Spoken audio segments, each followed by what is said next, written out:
जय Shri Ram. MGSU BA BEd exam 2026 यानी MGSU BA BEd exam 2026 अभी चल रहे हैं। और BA BEd फर्स्ट ईयर का जो आगे वाला नेक्स्ट पेपर होगा वो ज्योग्राफी सेकंड का होगा। तो उसी ज्योग्राफी सेकंड से संबंधित यहाँ का ये गैस पेपर रहेगा। काफ़ी महत्वपूर्ण टॉपिक्स का चुनाव किया गया है। जो एग्ज़ाम में आने वाले टॉपिक्स है उन्हीं टॉपिक को चुना गया है। तो आप इन टॉपिक्स को अवश्य पढ़ें ताकि आपके एग्ज़ाम में अच्छे नंबर आ सकें। MGSU BA BEd BSc BEd exam 2026 BA BEd first year gas paper जो आज रहेगा वो सब्जेक्ट ज्योग्राफी सेकंड का रहेगा।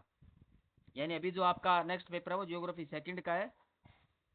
तो उसी ज्योग्राफी सेकंड से संबंधित ये महत्वपूर्ण यहाँ पे टॉपिक रखे गए हैं और इन टॉपिक्स के एग्जाम में क्वेश्चन आने की पूरी संभावना है। तो इसलिए आप इन टॉपिक्स को अच्छी प्रकार से पढ़िए ताकि आप ये एग्जाम में अच्छे नंबर आ सकें। चलो चलते हैं अपने पहले वाले टॉपिक पे। पहला टॉपिक है, ध्यान दीजिए, मानव भूगोल का विकास। मानव भूगोल का विकास अपने को पढ़ना है, उसकी प्रकृति अपने को पढ़नी है और मानव भूगोल की परिभाषा और उद्देश्य अपने को पढ़ने हैं। तो ये काफी महत्वपूर्ण है, वेरी वेरी इंपॉर्टेंट है ये टॉपिक। मानव भूगोल का विकास पढ़िए, उसकी प्रकृति पढ़िए और मानव भूगोल की परिभाषाएं अपने को पढ़नी है और उसके उद्देश्य अपने को पढ़ने हैं।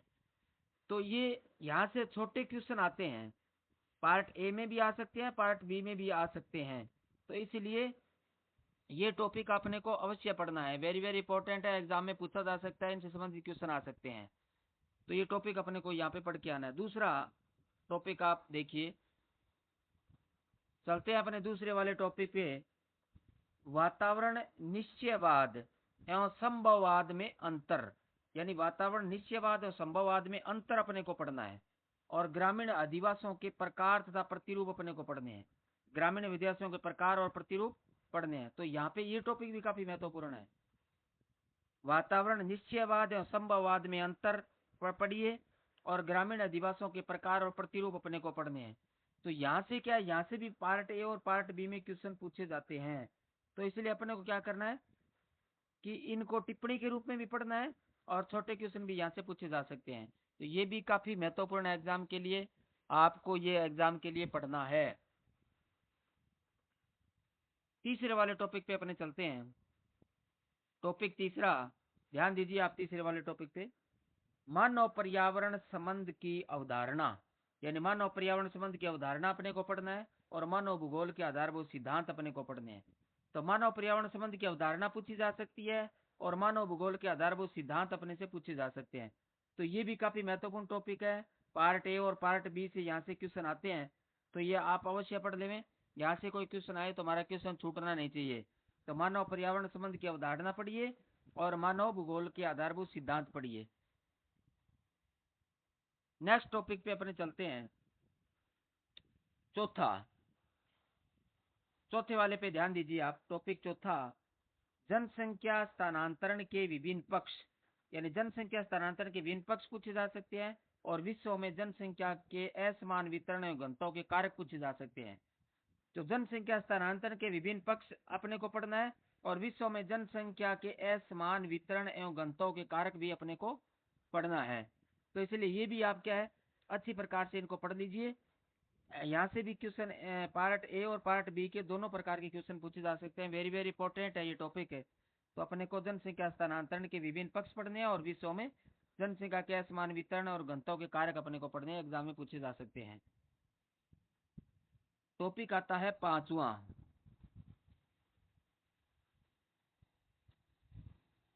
टॉपिक, प्रजातियों का वर्गीकरण, विशेषताएं, भील या गोंड जनजाति।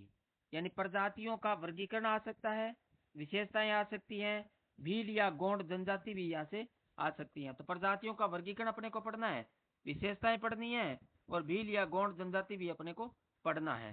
तो ये काफी महत्वपूर्ण है। यहाँ प्रजातियों का वर्गीकरण, विशेषताएं, भील या गोंड जनजाति भी पूछी जा सकती है, इनके बारे में क्वेश्चन पूछे जा सकते हैं। तो ये अपने को अच्छी प्रकार से पढ़ लेना है। आगे नेक्स्ट आता है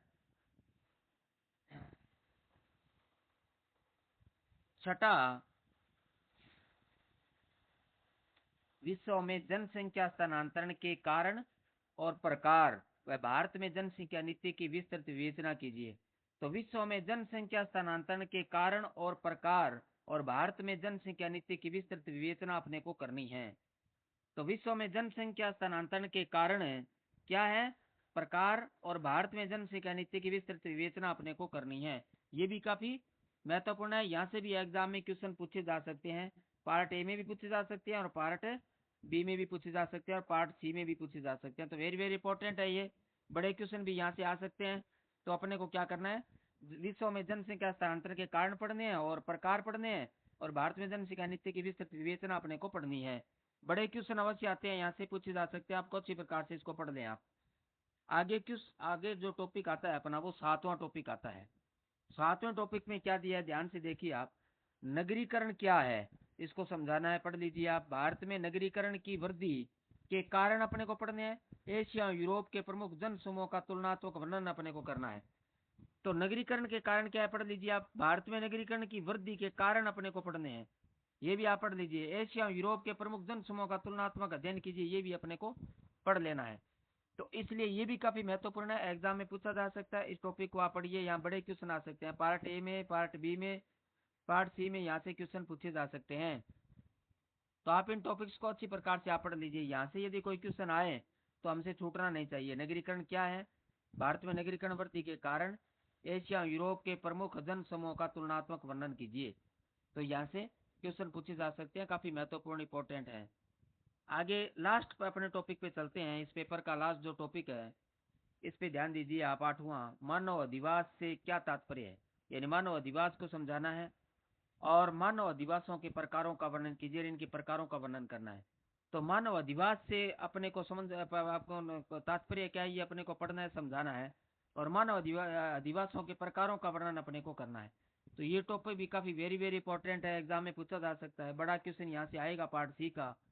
तो इसलिए आप इस टॉपिक को अच्छी प्रकार से पढ़ लें। यहाँ से क्वेश्चन आए तो ये हमारा क्वेश्चन छूटना नहीं चाहिए। तो इस प्रकार ये आपके इस पेपर के महत्वपूर्ण टॉपिक थे जो आपको पढ़ने हैं। एग्जाम में यहाँ से क्वेश्चन निकलने की पूरी पूरी संभावना रहती है। तो आप इन टॉपिक्स को अवश्य पढ़ के आइए, क्योंकि आपके बहुत सारे ऐसे प्रशिक्षणार्थियों को बहुत कम समय मिला होगा पढ़ने के लिए। तो उन ऐसे लोगों के लिए ये टॉपिक काफी रामबाण साबित हो सकते हैं। तो आप एग्जाम के एन वक्त थोड़े समय के अंतर्गत एक अच्छी तैयारी आप इन टॉपिक्स को पढ़ के आप कर सकते हैं और अच्छे अंक हासिल कर सकते हैं। तो इसलिए इन टॉपिक्स को पढ़ना है और अच्छे अंक हासिल करने के लिए अपने को प्रयास करने हैं। आशा करता हूं कि आप इन टॉपिक्स को पढ़ के आएंगे और आप एग्जाम में अच्छे अंक आए आपके। और यही अपने को प्रयास करना चाहिए कि एग्जाम में डिग्री है वो अपने अच्छे अंकों से यहाँ से लेकर के जाएं। एग्जाम के लिए सभी को बहुत बहुत शुभकामनाएं। आपका एग्जाम अच्छा हो, आपके मार्क्स अच्छे आए, आप अच्छे मार्क्स के साथ आप डिग्री प्राप्त करें, इसलिए आपको शुभकामनाएं। और आप इन टॉपिक्स को पढ़िए और प्रयास कीजिए। धन्यवाद। जय